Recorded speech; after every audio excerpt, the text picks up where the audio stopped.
Bien, salut tout le monde, et aujourd'hui on se retrouve pour la vidéo pronostic de Elimination Chamber 2018. C'est parti. Le dernier show exclusif à Monday Night Raw, parce qu'on le sait, après WrestleMania 34, les shows sont interbrands, c'est-à-dire que Raw et SmackDown seront dans le même pay-per-view, donc c'est le dernier show exclusif à Raw. Si vous voulez mon avis sur ça, n'hésitez pas à aller voir mon dernier Every Catch, le numéro 4, où je parle de ça. Je parle aussi du retour de Jeff Hardy, du licenciement de Rick Swann. Donc n'hésitez pas à aller voir tout d'abord ma vidéo Every Catch si vous ne l'avez toujours pas vu, à laisser votre avis. Voilà, je parle du licenciement de Rick Swann, Rey Mysterio qui pourrait re-signer à la VE, et mon avis sur le retour des pay-per-view inter-brand. Donc n'hésitez pas à aller voir ça avant.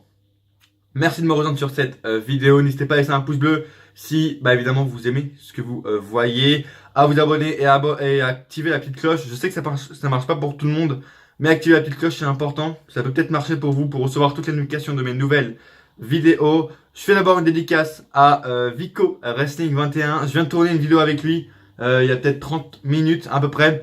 On vient de tourner une vidéo, vous allez voir de quoi ça parle. Normalement la vidéo sort jeudi sur sa chaîne. Donc si vous ne connaissez pas, le lien de sa chaîne sera dans la description. C'est Vico Wrestling 21, n'hésitez pas à vous abonner. Il fait du très très bon travail, bien sûr. Si tu passes par là, je te fais une dédicace. Parce qu'on a enregistré une vidéo ensemble. On parle de beaucoup de choses. Donc normalement, quand cette vidéo sortira, la vidéo avec lui sera déjà sortie. Donc vraiment, allez voir sur sa chaîne. C'est vraiment une très bonne vidéo. C'était vraiment plaisir de faire une vidéo avec lui. C'était vraiment une très bonne vidéo. Elle doit durer 1 heure, un peu moins peut-être, mais c'est très intéressant, donc n'hésitez pas à aller voir. Si vous connaissez pas Vico Wrestling 21, qu'est-ce que vous attendez? Allez-y, il est très très bon, vraiment. Je tiens vraiment à le féliciter parce qu'il fait vraiment du très bon boulot. On va passer maintenant à Elimination Chamber, le show qui nous intéresse, MDR, tous, MDR. Bon, par où commencer? Vous savez, j'ai 2 catégories. Pour les pronostics, j'ai la catégorie où les matchs dont je m'en fous, voilà, et l'autre catégorie c'est les matchs qui potentiellement m'intéressent. Je peux vous dire qu'il n'y en a pas beaucoup. Voilà, normalement il y aura un peu plus de montage, il y aura un truc, etc. Il y aura, voilà, parce que pour les vidéos, pour les vidéos pronostics et résumés, je fais un peu plus de montage, je fais une vidéo un peu plus dynamique. Voilà, les Every Catch et les autres vidéos, c'est des vidéos un peu plus posées, etc. Et là, je fais des vidéos vraiment un peu plus dynamiques, etc., un peu plus pro. Donc vraiment, il y a un petit montage, une petite musique en fond, etc. Encore une fois, je vous le dis, mais n'hésitez pas à aller voir ma vidéo Every Catch, parce que personnellement, ce que je pense, c'est ce que je pense, mais je crois que c'est une des vidéos que j'ai le mieux réussi. Pour la première fois depuis le début de la chaîne, j'ai fait aucune coupure dans la vidéo. Pour la première fois, aucune coupure. J'ai fait aucune coupure dans la vidéo pour la première fois depuis que j'ai ma chaîne, vraiment. J'ai vraiment voulu dire tout ce que j'ai voulu dire, j'ai bien parlé, etc. Donc je trouve vraiment que c'est une de mes meilleures vidéos de ma chaîne, même s'il n'y a pas de montage. Donc vraiment, allez voir si le cœur vous en dit. Bien évidemment, dédicace à The Brotherhead si tu passes par là, parce que c'est un peu sa catchphrase, ça, si le cœur vous en dit. On va commencer évidemment par du négatif pour finir avec du positif. Les matchs dont j'en ai littéralement rien à battre. On va commencer honneur aux femmes. En même temps, il y a que des femmes on va dans cette catégorie. Asuka contre Nia Jax. Dites-moi s'il vous plaît, qui en a encore quelque chose à foutre de Asuka et de Nia Jax. Nia Jax n'est plus une monstre. Ok, à ses débuts, c'était une monstre, etc. Voilà. Mais depuis quelques mois où elle se fait des putains de tresses, t'es une monstre et tu te fais des tresses. Tu fais attention à ton image. Tu as une relation avec Enzo Amore. Heureusement que Enzo Amore a été licencié parce que sinon, putain, la pauvre Nia Jax, bref. Donc, vous voulez me faire passer pour une monstre alors que la meuf, elle se fait des tresses. Non, c'est pas une monstre pour moi. J'adore Nia Jax, mais je suis vraiment désolé de dire ça, mais ça me fait mal, moi, ça me fait mal aussi de dire ça. Mais pour moi, c'est plus une monstre. Et je suis vraiment dégoûté pour elle parce qu'elle avait la capacité d'être championne. Mais là, voilà. Asuka, comme Bobby Roode, comme Nakamura, comme Dillinger, elle est gâchée, voilà. À NXT, c'était une attraction. Quand elle était là, putain, elle était là, quoi. Elle a niqué des mères et tout. Là, elle arrive toutes les semaines. Elle fait des matchs par équipe. MDR, on est tous amis, on fait des matchs par équipe. C'est Asuka quand même, faut peut-être pas déconner. Bref. Donc c'est la merde, évidemment. Asuka non plus ne me hype pas. Elle arrive toutes les semaines. Si vous regardez bien, Asuka n'a plus aucune pop. Maintenant, voilà, c'est fini. Enfin, elles sont notées, c'était une attraction à NXT. Maintenant, ils la font passer comme une superstar normale, comme Nakamura et comme Bobby Roode d'ailleurs. Voilà, dédicace à vous, les gars. La promo à Raw de Asuka a été horrible. On va pas se le cacher, j'ai rien compris. Ok, elle parle pas anglais, mais j'ai absolument rien compris de ce qu'elle a dit. Le public ne suivait pas du tout, c'était pas naturel, comme l'a dit Vico Wrestling 21 dans sa review de Raw. La promo n'était pas naturelle. Enfin, non, c'était mauvais. J'ai rien du tout pigé à Asuka là-dessus, mais rien quoi. Oh, première fois, mais bon, bref. Et puis Nia Jax, enfin non, c'est nul. C'est nul. Asuka va gagner, sans aucun doute. Voilà, je pense que Asuka va gagner. Ce qui est marrant quand même, c'est que en fait, ils font ce match pour dire, ok, si Nia Jax gagne, elle sera dans le match triple menace pour le titre de Raw Women's Champions. Mais le truc marrant, c'est qu'en fait, Asuka n'a toujours pas dit qui elle va affronter, Charlotte ou la championne de Raw, donc Alexa Bliss ou une autre. Elle l'a toujours pas dit. Donc c'est marrant, vous dites oui, elle va affronter la Raw Women's Champions. Non, si elle a envie, elle peut affronter la SmackDown Women's Champions. Elle a toujours pas décidé. Dans sa promo, elle a dit je veux le titre, mais quel titre, elle l'a pas précisé. Donc voilà, bref, c'est n'importe quoi. Donc pour moi, Asuka gagnera. Si Nia Jax gagne, c'est complètement con parce que faire péter la streak d'Asuka, déjà dans un pay-per-view mineur, c'est n'importe quoi. Hein. On s'en rappelle l'année dernière, Fastlane, Charlotte qui s'est fait briser la streak par Bayley. Hein. On s'en rappelle bien, ça avait bien ragé d'ailleurs si vous n'avez toujours pas vu la vidéo. Fastlane 2007, c'est le pire pay-per-view de tous les temps que j'ai analysé, donc n'hésitez pas à aller le voir. Mais voilà, Nia Jax, il y a quelques mois, aurait été crédible de péter la streak d'Asuka. Mais là, ils font, oui, attention, Nia Jax peut battre Asuka. Non. Nia Jax, à NXT, a affronté Asuka. Elle a perdu. À Raw, elle a affronté Asuka. Elle a perdu. Pourquoi elle gagnerait maintenant? Non, elle va toujours perdre. Encore une fois, elle est encore moins crédible qu'avant. Donc non, Asuka va gagner, va conserver sa série d'invincibilité. Madame Ronda Rousey va péter la streak de Asuka, voilà, ou Charlotte. Si c'est pas Ronda Rousey, la seule qui est crédible pour battre Asuka, c'est Charlotte Flair. Et ce serait complètement mérité parce que bon, même, enfin voilà, la streak d'Asuka ne vaut plus rien. Je veux dire, bon, chaque semaine elle fait un match tag team ou alors elle affronte Alicia Fox. Wouh, quelle streak, putain. Bon, allez, Charlotte Flair, tu me pètes cette streak, on en finisse une bonne fois pour toutes. Asuka va gagner, on n'y dit pas plus longtemps. Le deuxième match dans la catégorie, je m'en bats les couilles, il y a le Elimination Chamber féminin. Normal. Je vous dis, je vais vraiment aller très vite sur ces matchs parce que j'ai rien à dire. Comment tu veux nous vendre un show avec des têtes comme ça? Il y a Alexa Bliss et c'est tout. Sonya Deville. J'adore Sonya Deville, mais il faut plus rien à Raw. Mandy Rose, Sasha Banks, Mickie James. Non, c'est une blague quoi, c'est une vraie blague. Bref, c'est nul. Ce que j'attends dans ce match, c'est vraiment une grosse confrontation, un heel turn de Sasha Banks ou Bayley. Faut arrêter de déconner maintenant. Elles en ont besoin, on va pas se le cacher. Ça fait au moins depuis SummerSlam, depuis qu'on s'en rappelle, Bayley a été blessée, je crois. Et j'avais dit pour son tour, il faut que Bayley soit heel. Et si c'est pas Bayley, il faut que Sasha soit heel. Donc, faut arrêter les conneries. Soit Bayley, soit Sasha, faut qu'elle fasse un heel turn. Mais en tout cas, elles en ont besoin. Et pour qu'elle ensuite elle fasse un match à Mania ou après. Mais Sasha Banks ou Bayley, elles ont besoin d'un heel turn. Donc, faut qu'une des deux fasse un heel turn dans ce match ou au post Mania, voilà, ou au post Chamber parce qu'elles en ont vraiment besoin. Donc voilà, dans ce match, je vois une confrontation entre les deux. Conservation d'Alexa Bliss, on va pas se le cacher, je vois personne prendre le titre. Et je pense que voilà, Mickie James, naïve comme elle est, elle va encore croire qu'Alexa Bliss lui veut du bien. Donc évidemment, quand je sais pas, peut-être que je dis n'importe quoi, hein, genre Sasha Banks fait un tombé ou fait une soumission sur Alexa Bliss pendant le Chamber. Et là, Mickie James vient casser la soumission ou le tombé pour sauver Alexa Bliss. Voilà, j'attends un truc comme ça. En gros, Mickie James, la naïve, qui va genre aider Alexa Bliss. Et Alexa Bliss va trahir Mickie James. Voilà. En fait, elle a fait ami-ami avec Mickie James, hein, pour ceux qui n'ont pas compris. Juste pour Chamber. Hein, voilà, c'est prévisible comme le nez sur le visage. Voilà, on sait que Mickie James va aider Alexa Bliss. En gros, je pense qu'il y aura 3 clans. Il y aura Absolution, Sasha Banks et Bayley, même si j'ai envie qu'elles se trahissent pendant ce match. Et Alexa Bliss et Mickie James. Voilà, à la fin, je pense qu'il restera Alexa Bliss, Mickie James et une autre. Je sais pas, peut-être Mickie James, enfin je sais pas, mais en tout cas, Alexa Bliss va trahir Mickie James. Et Alexa Bliss va tout simplement conserver son titre dans ce match. On va pas se le cacher. Voilà, Alexa Bliss à Mania, je sais pas qu'elle va affronter. Est-ce que Asuka a choisi Bliss? Apparemment, c'est ce que Asuka a choisi, hein, d'après les officiels, d'après les commentateurs. Asuka a choisi le titre de Raw, mais c'est pas sûr, hein, je vous le rappelle, elle a encore jamais dit si elle voulait le titre de Raw ou de SmackDown. Voilà, je pense qu'il y aura aussi un petit truc avec Ronda Rousey durant ce match, je sais pas, avec la signature de contrat, peut-être que, je pense, hein, en parlant de ça, voilà, on va parler de Ronda Rousey tout de suite, elle va avoir sa signature de contrat dans ce show, c'est juste pour faire vendre, hein, voilà. Et je pense que Ronda Rousey ne vient pas juste pour signer son contrat et se barrer. Je pense que l'adversaire qu'elle aura à Mania va venir la confronter ce soir-là. Ou alors, elle va faire sa signature de contrat. Et ensuite, à la fin du match, elle va peut-être, comme Vico Wrestling me l'a dit tout à l'heure au téléphone, elle va peut-être tout simplement venir confronter la championne, enfin la vainqueur du Chamber à la fin du Chamber. Ce serait complètement, mais vraiment débile, réellement, qu'elle fasse ça. Mais enfin, c'est possible, hein, ils l'ont déjà fait au Rumble, pourquoi pas. Mais voilà, je pense que Ronda Rousey n'est pas au Chamber pour rien. Je pense que son adversaire va venir la confronter. Mais voilà, Asuka, on ne sait pas si elle va affronter Charlotte ou la championne de Raw, on ne sait pas. Donc, Alexa Bliss, je ne vois pas qui elle peut affronter. Si c'est Alexa Bliss contre Asuka, on l'a déjà eu, donc c'est pas intéressant et c'est pas crédible. Alexa Bliss contre Ronda Rousey, non, merci. Je pense plus à, pourquoi pas, Alexa Bliss contre Asuka, contre Ronda Rousey, pourquoi pas. Je sais pas, je sais vraiment pas ce qu'ils veulent faire avec elle au pluriel.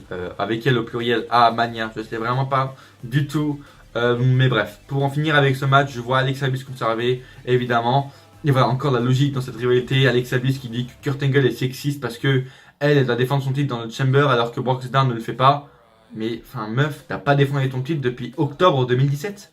Ça fait genre 120 jours. Ça fait 120 jours que t'as pas défendu ton titre. Enfin, je sais pas, ça fait genre 5 mois que t'as pas défendu ton titre et tu dis que c'est sexiste. Enfin, n'importe quoi. Bref. Je sais pas qui lui a écrit ça, mais c'est n'importe quoi. Oui, elle doit défendre son titre parce que ça fait depuis TLC 2017 qu'elle l'a pas défendu. Faut arrêter les conneries maintenant. J'aime beaucoup Alexa Bliss, mais elle n'est pas crédible. Elle n'a pas descendu son titre depuis octobre 2017. Elle n'est pas crédible du tout. Bon, bref.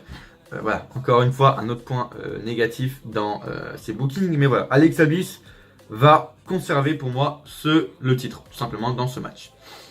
The Bar contre Titus et Apollo. Parce que oui, c'est plus Apollo Crews. Hein. Après Elias Thompson, on enlève Thompson. Antonio Cesaro, on enlève Antonio. Alexander Rusev, on enlève Alexander. Et j'en passe. Maintenant, c'est Apollo Crews qui se fait retirer son nom et il ne s'appelle plus que Apollo. Maintenant, ça fait un peu vide, tu vois. Quand Jojo annonce Apollo Crews, en gros, elle fait Titus O'Neil et Apollo. Et on attend quelque chose après, mais non, c'est fini. Donc ça fait un peu moche, en fait. Apollo tout seul, ça fait moche. Elias, c'est stylé. On va pas se le cacher. Elias sans Samson, c'est stylé. Mais Apollo, en gros, ils ont fait ça. En gros, ça veut dire on a encore quelque chose à foutre d'Apollo, on pense encore qu'il est là, vous voyez. On n'a pas encore oublié complètement Apollo, il est là, vous voyez. On lui enlève le nom, comme ça on fait genre, on pense encore à lui, alors que c'est pas vrai, on sait qu'il s'en bat complètement les couilles. Bref, vous pouvez me dire, qui s'intéresse ce match? The Bar contre Titus Worldwide.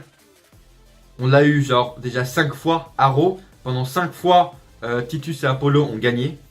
Donc on sait très bien que quand une équipe se fait dominer et perd à chaque fois dans les shows weekly, elle gagne ensuite un pay-per-view. Et puis même, ce serait pas crédible que The Bar perde face à Titus et Apollo, sachant qu'ils n'ont jamais gagné clean. Toujours gagné donc par petit paquet les 4 ou 5 fois qu'ils les ont affrontés. Et enfin même, c'est pas du tout dans les plans et ce serait pas du tout bon que Titus et Apollo soient champions par équipe. Voilà, ils ne le méritent pas et puis ce serait vraiment pas bon, tout le monde s'en battrait les couilles. Déjà que tout le monde s'en bat les couilles de la division par équipe de Raw, ça n'arrangerait pas trop les choses. Donc voilà, pour moi The Bar va conserver dans un match hyper mauvais. Je pense que, je sais même pas si ce match va être en kick-off. Je pense qu'il va être en kick-off, mais enfin j'en sais rien parce qu'on n'a pas beaucoup de matchs. En vrai, on a les deux Elimination Chamber, Asuka et Jax, Walken Matt et contre Bray Wyatt, et on a The Bar et on a la signature de Ronda aussi. Donc je sais pas, peut-être que ce match va être en kick-off. Enfin, en tout cas, il sert à rien quoi. Donc bref. Victoire de The Bar. En gros, on dirait que la WWE sait que c'est crédible, sait que c'est prévisible, pardon. Mais en gros, ils le savent et ils ont envie de nous le dire. Tu vois, en gros, pour le Asuka et Jax, pour le Titus Worldwide contre The Bar, pour le Chamber masculin, ils disent vous savez, regardez, c'est prévisible, hein, on le sait, mais on veut que vous le sachiez. Il est où l'intérêt maintenant? On sait que tout est prévisible. Asuka va gagner, Alexa Bliss va conserver, The Bar vont conserver, Roman Reigns va gagner le Chamber. En gros, on dirait qu'ils veulent que ce soit prévisible et que les fans le sachent. On dirait que c'est ça maintenant la nouvelle vision de la WWE. Enfin, c'est n'importe quoi, mais vraiment n'importe quoi. Ça me désespère. Bref. Match maintenant qui potentiellement m'intéresse. MDR, lololol, avec de grosses guillemets, hein, qui potentiellement m'intéresse. Walken Matt contre Bray Wyatt. Oui, je suis encore un des seuls à y croire. Je sais. J'en ai d'ailleurs parlé dans le Talk is Vico, voilà, qui sortira normalement jeudi. Là où je tourne, on est mercredi et normalement il sortira jeudi. Donc encore une fois, n'hésitez pas à aller voir le Talk is Vico de Monsieur Vico. Voilà. Bon, je suis encore un des seuls à croire à la rivalité Woken de Bray Wyatt. Même si la rivalité est actuellement au point mort, ils sont encore en première, comme avec la rivalité Bray Wyatt-Finn Balor cet été, enfin l'été dernier à SummerSlam. Ils étaient en première, ils ont jamais passé la seconde. Et bah là c'est pareil avec cette rivalité, à part les rires de Woken Matt et Bray Wyatt et les attaques par derrière de Bray Wyatt et Woken Matt, voilà, chacun, il se passe rien. Donc en gros ils passent pas la seconde, ils passeront jamais la seconde dans cette rivalité. Mais j'y crois encore, pourquoi? Parce que Woken Matt, j'ai encore envie d'y croire. Bray Wyatt, un loser Wyatt, j'en ai plus rien à foutre, sérieusement. À Raw, le mec dit tes mots, Matt Hardy, tes mots ne veulent rien dire. MDR, t'es sérieux, Bray Wyatt là? T'es sérieux, tu dis ça? Est-ce que tu t'es vu? Tu parles, mais tu gagnes jamais. Et tu dis à Matt Hardy que tes mots, on n'y croit pas et tout. Mais mec, t'es un loser. T'as pas gagné depuis WrestleMania 33. Tu t'en rends compte de ça? Est-ce que tu t'en rends compte en fait? Enfin bref. N'importe quoi, mais en fait, ce qui me fait encore accrocher à la rivalité, c'est que j'ai un espoir encore que le match soit psychologique, même si la rivalité, elle l'est un peu, mais à part des rires et des attaques par derrière, il n'y a rien qui se passe. Donc, j'ai un petit espoir que le match soit assez psychologique. Des fois, on est l'écran, enfin tout noir, en gros, que les lumières se coupent. Des fois, qu'on ait des deletes de nulle part qui sortent de micro ou je sais pas quoi.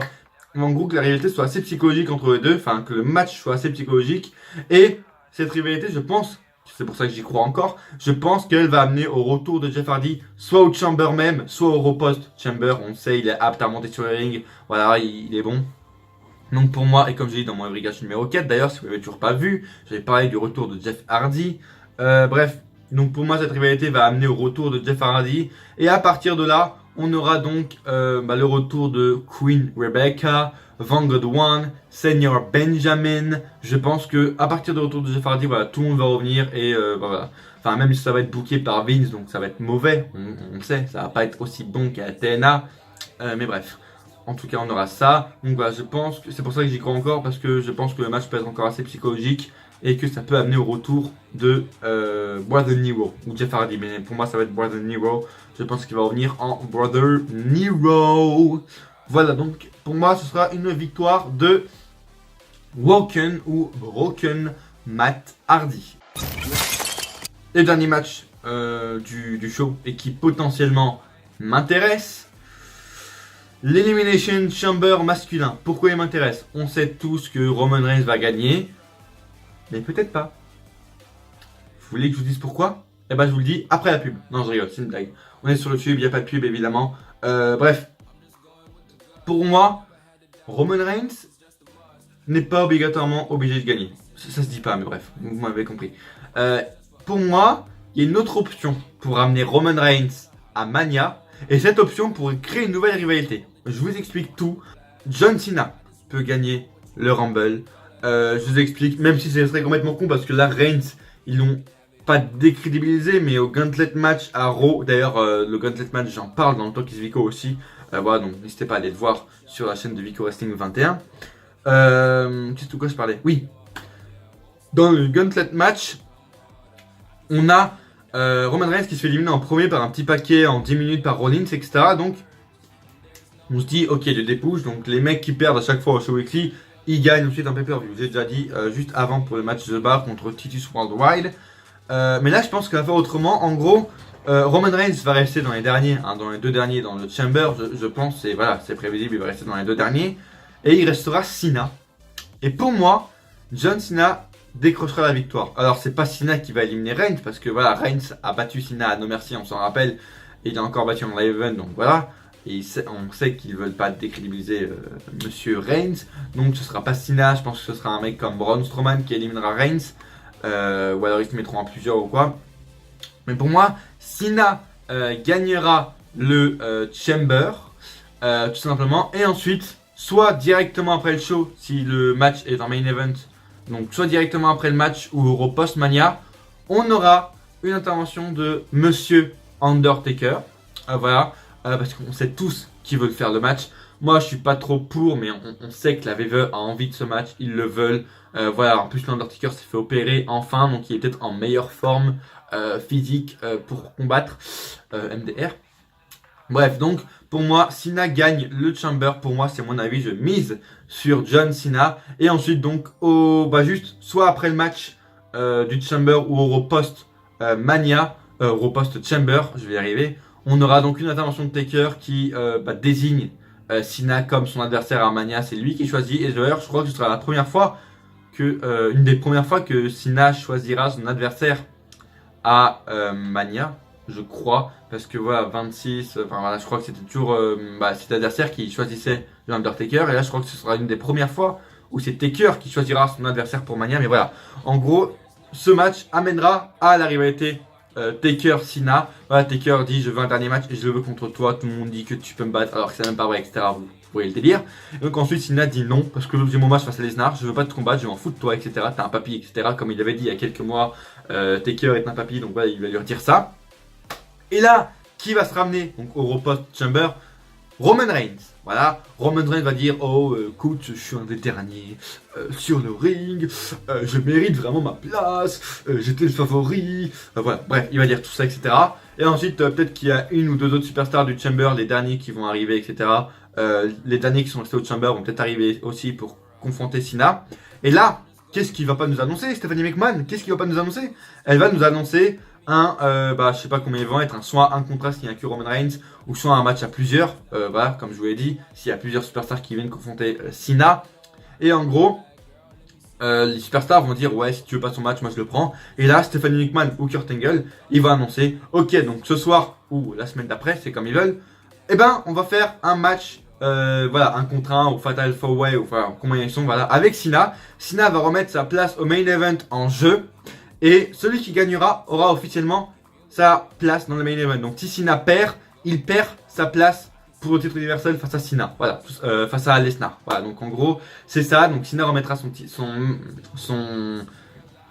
j'allais dire, mais sa victoire, donc sa place en main event face à Lesnar en jeu, et etc. Et ensuite, dans le match, on aura une intervention de Taker ou pas. Et ce sera Roman Reigns qui gagnera ce match. Là, c'est du booking, mais de moi, hein, évidemment.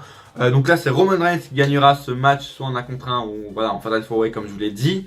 Et donc, soit avec une intervention de Taker ou pas. Et donc là, Cena sera vraiment vénère, voilà, parce qu'il aura pris sa place pour le titre universel, etc. Là, Cena sera vénère. Et là, on aura une vraie rivalité avec du sens entre Taker et Cena. Parce que, on va pas se le cacher, les dernières rivalités, WrestleMania 32, c'est Vince qui a choisi l'adversaire de Taker. Il n'y avait aucune histoire entre Shane McMahon et Undertaker. WrestleMania 33, c'est Reigns qui a choisi Taker, mais voilà, juste parce qu'il l'a éliminé au Chamber, c'est de la merde quoi. Et là, c'est Taker qui va choisir Cena, et on aura une vraie raison du match, parce que le match sera construit car Cena aura perdu sa chance à cause de Taker. Taker aura coûté son match pour le titre universel à Cena. Voilà, il lui aura coûté le match, en gros. Donc là, Cena sera vraiment vénère, et donc il acceptera le match. Et donc voilà comment amener Roman Reigns au main event, au main event face à Lesnar pour le titre, voilà, sans gagner le Chamber. Pour moi, c'est une idée vraiment que je voudrais voir, même si je pense à 90% que c'est Reigns qui va gagner le Chamber, mais c'est une autre idée pour amener la rivalité Taker-Cena s'ils veulent la faire. Voilà, Cena gagne le Chamber, Taker intervient, Cena remet sa place de main event face à Lesnar en jeu, et il perd à cause de Taker. Et là, on a la vraie rivalité Taker-Cena. Et on a Cena qui est vraiment énervé contre Taker. Et Reigns qui va affronter Lesnar, mais pas par la victoire du Chamber. Voilà. Ce serait une autre idée pour moi qui passerait bien. Mais voilà, si ça ne se passe pas, évidemment, Reigns gagnera, je pense. Mais j'aimerais bien voir quand même Cena gagner et voir cette idée-là passer et se faire, parce que je pense que c'est vraiment on aurait enfin une vraie histoire pour le match à Mania contre Taker, etc. Voilà, pour moi, c'est la seule façon pour moi de me hyper pour le match Taker-Cena, c'est d'avoir une vraie histoire entre les deux, tout simplement. Il y en a aussi qui disent que Seth Rollins, beaucoup de gens voient Seth Rollins gagner à cause ou grâce à son push à Raw, tout simplement, où il a battu Cena et Reigns la même soirée. Les gens disent c'était un match digne d'un pay-per-view. Rollins, ils vont faire un match de triple menace à Mania. On aura Reigns, Lesnar et Rollins à Mania. Non les gars, non. Ça fait juste un an qu'ils nous gâchent, ils nous pourrissent les bookings pour le titre universel. Ça fait 1 an que des main eventers comme Rollins, Balor, Bray Wyatt sont genre dépouchés à cause de ce match. Parce qu'ils prévoient ce match depuis 1 an. Ça fait 1 an qu'on se tape Lesnar, champion. Et tu vas me dire qu'ils vont changer le plan au dernier moment? Non, c'est mort. C'est vraiment mort. On aura Lesnar Mania en 1 contre 1, peut-être en Hell in a Cell à Mania. Rollins n'y sera pas. C'est pas parce qu'il a gagné un match, c'est pas parce qu'il a été push une soirée qu'ils vont le mettre direct dans le match à Mania. Faut pas déconner. Ils nous ont pas gâché 1 an de booking du titre universel. Ils nous ont pas décrédibilisé Balor et Bray Wyatt, etc. pour rien. On aura notre Reigns contre Lesnar. Ils vont pas changer les plans à la dernière minute, c'est impossible. Donc pour moi, Rollins ne sera pas dans le triple menace et ne gagnera malheureusement pas le Chamber, voilà, tout simplement. Et les autres évidemment aussi, je les vois pas, hein, que ce soit Braun Strowman aussi, le book comme un monstre, mais évidemment il va perdre. Le Miz, apparemment à ce qui paraît, ils ont pas de plan à Mania parce que tout simplement, vu que son bébé devra accoucher dans les environs de WrestleMania, donc peut-être dans la semaine de WrestleMania, ils n'ont pas envie de prendre de risques et donc ils n'ont pas envie de lui donner un match à Mania. Je trouve que ce serait un peu con, mais bon, vu qu'il a déjà eu des WrestleMania moments. Mais voilà, pour les autres participants aussi, Balor, etc., je vois tout simplement un match à Mania entre Balor, Rollins et Miz pour le titre. Simplement à Mania et Balor qui ressort avec le titre parce qu'il en aura réellement besoin. Et s'ils n'ont pas envie de mettre de match à Mania pour le Miz parce qu'ils ont peur que voilà, son bébé naisse le jour de Mania, et genre 2, 3, 4 semaines avant WrestleMania, ils font un Finn Balor contre The Miz et Finn Balor gagne le titre. Et à Mania, on a Finn Balor contre Seth Rollins parce qu'on sait qu'il y a un début de rivalité entre les deux, etc. Donc on aura Finn Balor Miz pour le titre intercontinental à Mania. Ça me hyperait réellement. Et avec Finn Balor qui conserve ou Seth Rollins, je sais pas, mais voilà. Mais c'est comme ça que je vois un peu le booking pour le titre intercontinental et pour les superstars. Mais voilà, pour moi, le victoire sera pour Cena ou pour Reigns. 90% pour Reigns et il y a 10% de chance que mon booking de Cena vainqueur se fasse. Et dites-moi dans les commentaires si vous êtes d'accord avec mon booking. Dites-moi dans les commentaires si vous voulez voir Cena gagner avec ce booking en mode il remet sa place en jeu, il perd à cause de Taker.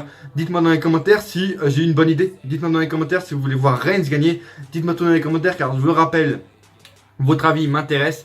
Merci d'avoir regardé la vidéo. N'hésitez pas à laisser un pouce bleu parce que c'est ce qui peut me faire avancer sur YouTube. C'est le seul moyen pour me faire avancer sur YouTube. Et si vous avez aimé la vidéo, n'hésitez pas à laisser un pouce bleu. Abonnez-vous si vous aimez ce que je vous propose et si vous aimez tous les contenus de ma chaîne, voilà, les Every Catch, etc.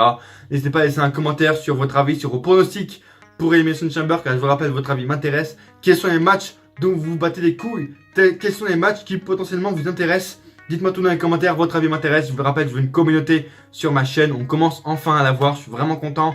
Voilà, activez la petite cloche aussi si vous êtes abonné. Parce que c'est le seul moyen que vous pouvez recevoir mes notifications, tout simplement. Voilà, laissez un pouce bleu si vous voulez me faire avancer sur YouTube. Merci d'avoir regardé la vidéo. Et à coup sûr, on se retrouve dans une prochaine vidéo. Ou pas.